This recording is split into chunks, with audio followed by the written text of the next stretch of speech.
কয়েকদিন আগে আমি নিউ মার্কেট গিয়েছিলাম আর ঈদের আগে নিউ মার্কেট গিয়ে আমার কেমন এক্সপিরিয়েন্স হলো, কি কি কেনাকাটা করলাম সে সব কিছু নিয়ে থাকছে আজকের blog. So let's get into the video. Hello, আসসালামু আলাইকুম সবাইকে। সবাই কেমন আছো? আমি আজকে আবার চলে আসলাম একটা শপিং ব্লগ নিয়ে। সেটা হচ্ছে নিউ মার্কেটের। আমি কয়েকদিন আগে নিউ মার্কেটে গিয়েছিলাম, তোমরা হয়তোবা এর আগে আমার দুই একটা ভিডিও দেখে বুঝে গেছো। সো আজকে আমি তোমাদের সাথে শেয়ার করবো যে নিউ মার্কেটে গিয়ে আমার অ্যাকচুয়ালি কেমন এক্সপিরিয়েন্স হয়েছে সব কিছু মিলিয়ে, মানে ড্রেস দেন হচ্ছে জুয়েলারি সবকিছু মিলিয়ে আমার কেমন এক্সপিরিয়েন্স হয়েছে, দাম কেমন, সেই সব কিছু কিন্তু আজকে আমি তোমাদের সাথে শেয়ার করব। তো প্রথমেই আমি থ্রি পিসের দোকানে চলে এসেছি।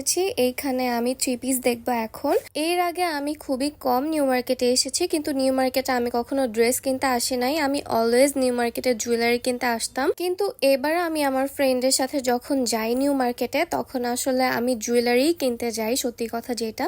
তো আমি জুয়েলারি কেনার সময় পেছন ফিরে দেখি যে দোকানে এরকম অনেক সুন্দর সুন্দর থ্রি পিস। তো ভাবলাম যে একটু ঘুরে দেখি আর ব্লগও হয়ে যাবে। তো এর জন্য আমি আসলে থ্রি পিসের দোকানে এসেছিলাম, কিন্তু ট্রাস্ট মি এত সুন্দর সুন্দর থ্রি পিস যে এত কম দামে পাওয়া যায় এখানে, এর আগে আমি জানতামই না। উত্তরায় যেসব ড্রেস 4,000, 5,000, 6,000, 7,000 টাকা, সেই সব ড্রেস তোমরা যদি এখানে খুঁজে পাও অনেক কম দামে পেয়ে যাবা। আমি এখানে এসে যা দেখলাম, এখানে প্রত্যেকটা পাকিস্তানি কালেকশনের দাম অনেক কম। তোমরা যদি দেখে শুনে দাম দর করে কিনতে পারো তাহলে তোমরা জিতবা। এখানে প্রত্যেকটা ড্রেসের মধ্যেই প্রাইস লেখা থাকে, একদম ফিক্স প্রাইস ওনারা বলে দেয়। কিন্তু এখানে আসলে তোমরা দামাদামি করতে পারবা। তোমরা আবার ফিক্স প্রাইস ভাইবা ওইটাই কিনে নিয়ে আসো না, দামাদামি করে তারপর কিনে আনতে পারবা। যেমন এই যে দেখো, এখানে প্রত্যেকটা ড্রেসই কিন্তু পাকিস্তানি কালেকশন, এইগুলা কিন্তু খুবই কম দাম। এই কালেকশন গুলো মাত্র 2,250 টাকা থেকে হচ্ছে প্রাইস স্টার্ট, মানে খুবই খুবই খুবই সুন্দর ড্রেস। তো এইখান থেকে আমি এই দুইটা ড্রেস হচ্ছে কিনে নিয়ে যাই। আমি যদি জানতাম এখানে অনেক কম দামে ড্রেস পাওয়া যায় তাহলে সত্যি কথা আমি আগে থেকে অনেকগুলো টাকা নিয়ে যাইতাম।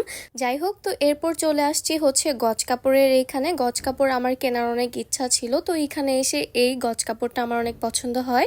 আর সাথে হচ্ছে এই যে এই সাইডের যে গজ কাপড়গুলা, এগুলার গজ হচ্ছে 3,000 টাকার গজ। আমি অনলাইনে দেখে গেছিলাম মেবি 1,800 টাকা, সেই হিসাব করে আমি টাকা নিয়ে গিয়েছিলাম, কিন্তু ওইখানে গিয়ে দেখি 3,000 টাকা গজ। সেই জন্য আর আমার ওই দিন গজ কাপড় কেনা হয়নি। ইনশাল্লাহ আমি এরপর যখন আবার নিউ মার্কেট যাব তখন আমি গজ কাপড় কিনবো। এরপর আমরা জামা কাপড় ওইখান থেকে চলে আসি জুয়েলারি কিনতে। তো এখানে এসে এই 100 টাকার বোতলগুলো আমরা দুইটা ফ্রেন্ড দুইটা নিয়ে নিছি।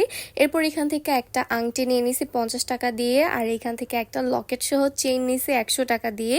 এরপর যখন আরেকটু সামনে আসি তখন দেখি এই সিলভারের জুয়েলারিগুলা, যেটা হচ্ছে পদ্ম, পুরাটাই পদ্ম দেয়া। তো ওইখান থেকে আমি সিলভারের জুয়েলারিগুলা কিনি, মানে একদম গলার সেট সহ ছিল। তো এইটার প্রাইস পড়ছিল 200 টাকা।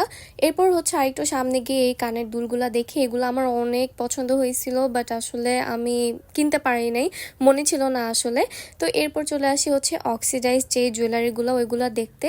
এই জুয়েলারিগুলো কিন্তু অনেক সুন্দর, কিন্তু আমার আসলে এই সীতা কেনার কোনো ইচ্ছা ছিল না, দ্যাটস ওই দিন আর কোনো সীতা কিনি নাই। এগুলা দেখেই হচ্ছে আমরা চলে আসি। এরপর আমি চলে যাই কানের দুল কিনতে। তো এইখান থেকে এই কানের দুলগুলো আমি দেখি, এগুলোর প্রাইস ওনারা অনেক চায়, কিন্তু আমি দামাদামি করে এই কানের দুলটা কিনছি মাত্র 320 টাকা দিয়ে।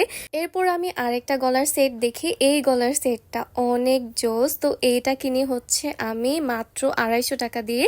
এখানে আরো অনেক গলার সেট আছে, তো এখান থেকে আমি এইটা নিছি। তো এখন হচ্ছে আমরা বের হয়ে যাব। তোমরা জাস্ট দেখো কি পরিমাণের ভিড়, আমরা হাঁটতেই পারতেছিলাম না। এনিওয়েজ, আজকের ব্লগটা এই পর্যন্তই। আজকের ব্লগটা তোমাদের কাছে কেমন লেগেছে সেটা অবশ্যই আমাকে কমেন্ট করে জানাবা। আবার দেখা হবে নেক্সট ভিডিওতে। সেই পর্যন্ত সবাই ভালো থেকো, সুস্থ থেকো। আল্লাহ হাফেজ।